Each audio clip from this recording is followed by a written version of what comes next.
Yes. Thank you. So, welcome to the EPSCoR Annual PI Meeting. We are delighted to have you all with us on today, especially as we all continue through this pandemic. But the future is bright. We are thrilled to have over 300 registered participants, and we have a very exciting week-long meeting planned for you all.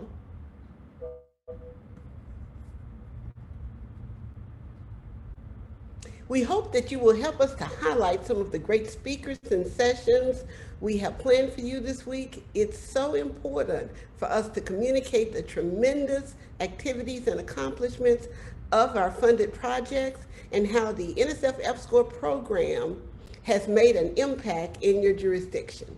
If you're social media savvy, please be sure to tweet with the meeting and NSF hashtags you see on the screen. We have an awesome group of outreach, diversity, education, and communication specialists. I know they know how to tweet. And I just want to give you a shout out and thank you for all you do. There are many who post and tweet on a regular basis, and there are occasional tweets. You might see one from me on today. While we currently request highlights from our Track 1 projects for the media and congressional inquiries, we will start to request highlights from Track 2s, Track 4s, all of the activities which we fund or co-fund in the future. I want to start by thanking you. Thank you to our project administrators, our EOD and communication directors and specialists. You do such an awesome job, and we appreciate you. We would also like to thank our researchers and research staff, our co-PIs, and of course our PIs. Where would we be without your contributions and your leadership? The EPSCoR program is really a federal-state partnership. We thank the steering committee members, the advisory board members, evaluators, and state and federal leadership of your jurisdictions. A special thank you to our students, undergrad, grad, K-12 students and educators. I know many are not with us, but share my appreciation. We thank our postdocs, and the list goes on. We have our EICC, EPSCoR Interagency Coordinating Committee members who are here with us, and they will have a presentation. And we also have a representative from the EPSCoR Foundation. Thank you all. As a computer scientist, I know how to use AI techniques to do an exhaustive search. However, I need more processors. Therefore, if I missed anyone, add it to the chat box or send a tweet which speaks to your amazing contributions. The mission of EPSCoR is to enhance the research competitiveness of targeted jurisdictions by strengthening STEM capacity and capability. Our goals are to catalyze the development of research, to establish professional development pathways, to broaden participation of diverse groups and institutions, to affect sustainable engagement in STEM, and to impact jurisdictional economic development. And you all do all of these things collectively. One of EPSCoR's goals is to catalyze research capability across and among jurisdictions. Track 2 is a great example of how EPSCoR catalyzes research collaboration between jurisdictions. Each color star grouping symbolizes the award year for a particular cohort. That's our 2016, 2017, 2018, 2019, and 2020 cohorts. And I think it's just amazing. Our EPSCoR jurisdictions have an active Track 1 project or in those critical planning stages. A couple are not shown that may have had awards prior to 2016. So we thank you.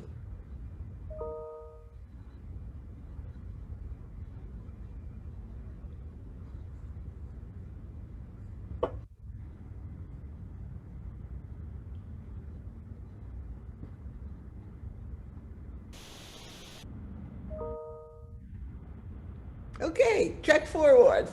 All of our jurisdictions have at least one Track 4 award.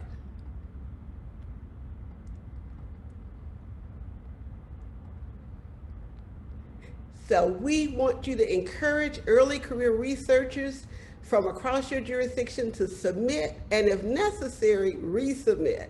Serving as an IPA has provided me the tremendous opportunity to see the merit review process and the tremendous effort of our staff and our volunteer reviewers from the inside. I will never again just archive the feedback that I received from the reviewers and panelists when I'm not awarded.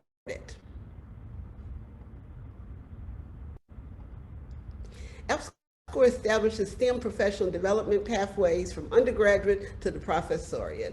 This chart shows the total number of individuals supported across all of our tracks for FY20. That is just amazing. Thank you. And to the left, we have some of our highlights. We have Ronalda, who's a member of the Dene Nation, who finished her PhD in water quality at the University of Montana and took a position with an Indigenous Research STEM education program. Another great example is Marguerite, who is supported by the New Hampshire BioMaid Transfer Scholars Program, which engages students transferring from community college.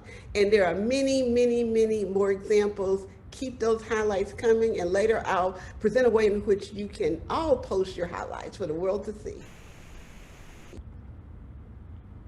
One great example of broadening participation is the new Circles Alliance, a co-funded collaborative research project with NSF Includes between 6 EPSCoR states designed to address the underrepresentation of American Indian and Alaska Native students in STEM disciplines and the workforce.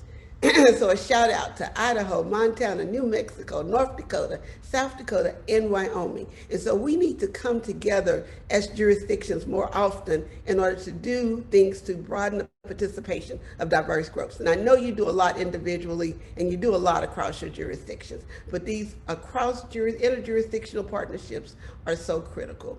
And we have highlighted Dr. Spoonhunter, a professor of American Indian Studies at Central Wyoming College. And to the right, we have Native American students at the New Mexico Smart Grid Center.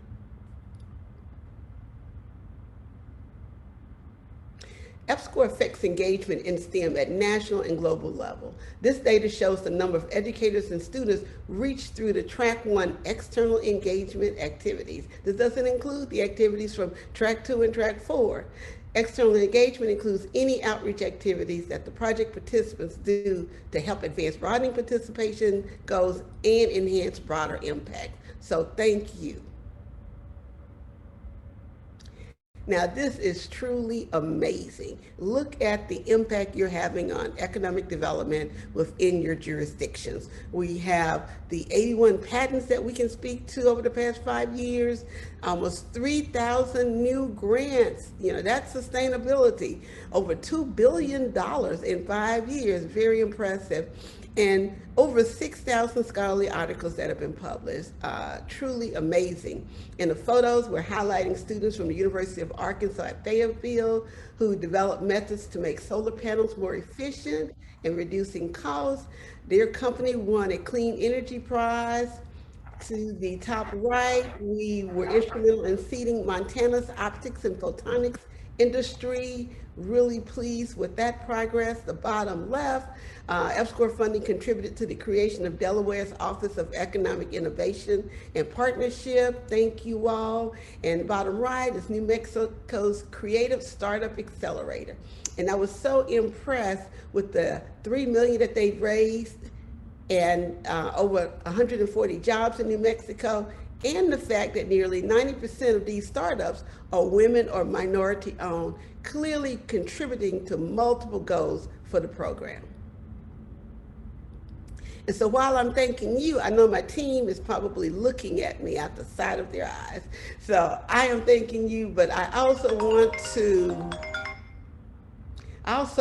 could not do this work without the tireless dedication and support of the entire EPSCoR team. So please give them a shout out, a thank you as you see them, put it in the chat box, send them an email. They are truly tremendous and I thoroughly enjoy working with them. Two relatively new additions to our EPSCoR family since we last met at the PI meeting are Dr. Subrata Achara and Dr. Eric Lindquist. Like myself, they're also IPAs. You should consider signing up for your chance to serve the federal government. It is truly an outstanding opportunity, and just be sure to welcome them to the EPSCoR team.